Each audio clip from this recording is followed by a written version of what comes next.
Hey YouTube, I'm from Kentucky, and I'm learning news of a attorney general applauding a decision by the Kentucky General Assembly to not allow felons to have firearms. Right?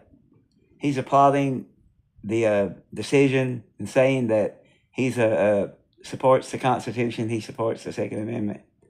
Shame on you, Attorney General. Shame on you. How can you say this when all you did was approve and applaud a decision that was based on blanketing the whole system? You didn't even look at individual cases like, okay, maybe people with violent charges, yeah, they can't own a firearm. Maybe people with certain assault charges, yeah, they can't own a firearm. But you're not looking at people like people who had a drug possession 7 years prior or non-payment of child support. Why can't they defend themselves? So you blanketed the whole system with your applausal. You said, okay, we're going to applaud the whole system. You put a blanket over it. You didn't want to take the time to look at it. I applaud people's decisions, no matter what they are, as long as they look into it and make a reasonable decision on everything based in front of them, all the evidence.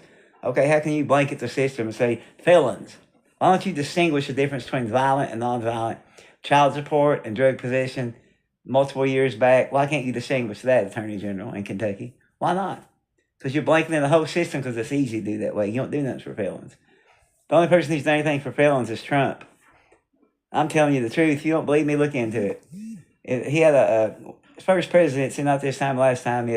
Was it a FOTC tax credit, I think? Well, if you hired a convicted felon, you got like $2,500 knocked off your federal income tax at the end of the year. If you hired 10 felons, that's $24,000 a company didn't have to pay in federal income taxes. He gave incentive for people. He at least done something.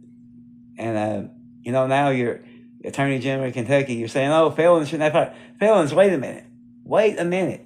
It's not felons. It's distinguish what felon you're talking about. I can say people, and they could be bad people. They could be good people. You say people can't own firearms. That's what you're about.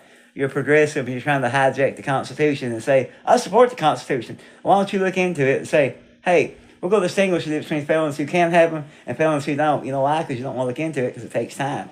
You just want to say, I don't want to mess with the felons. I'm better than that. Well, shame on you.